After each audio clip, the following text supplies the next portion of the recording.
ഇന്ന് നമുക്കൊരു ഇഷ്ട കറി ഉണ്ടാക്കിയാലോ.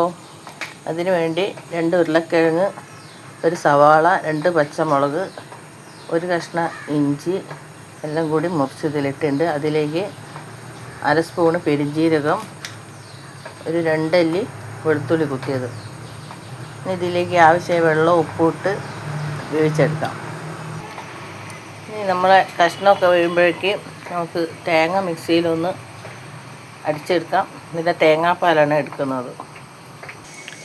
തേങ്ങാപ്പാലൊക്കെ എടുത്തിട്ടുണ്ട്. ഇനി അതിലേക്ക് നമ്മൾ ഒരു 1/2 സ്പൂണ് കോൺഫ്ലവറിൻ്റെ പൗഡറാണ് ചേർക്കുന്നത്. എന്നിട്ട് അത് നല്ലോണം ഒന്ന് മിക്സ് ചെയ്യാം.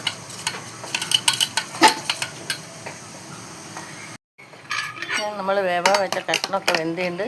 ഒന്ന് ചെറുതായിട്ട് ഉടച്ചെടുക്കാം. ഇതിലേക്ക് കുറച്ച് കറിവേപ്പില, ഒരു 1/2 സ്പൂണ് കുരുമുളക് പൊടി, അതിന് ശേഷം നമ്മൾ കോൺഫ്ലവറിൻ്റെ പൊടി കൂടി ചേർത്ത് മിക്സ് ചെയ്ത് വെച്ച തേങ്ങാപ്പാൽ ഒഴിക്കാം.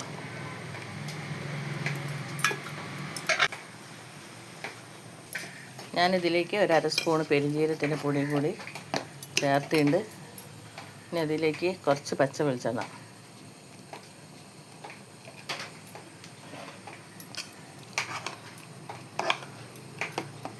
നമ്മളെ സ്വാദിഷ്ടമായ ഇഷ്ട കറി റെഡി ആയിട്ടുണ്ട്. ഈ പെരുംജീരകവും വെളുത്തുള്ളിയൊന്നും സാധാരണ ആരും ചേർക്കാറില്ല. ഇങ്ങനെ ചേർത്തുണ്ടാക്കുമ്പോൾ നല്ല ടേസ്റ്റാണ്. എല്ലാവരും ഒന്ന് ട്രൈ ചെയ്ത് നോക്കണം. ഇഷ്ടപ്പെട്ടാൽ ലൈക്ക് ചെയ്യണം, ഷെയർ ചെയ്യണം.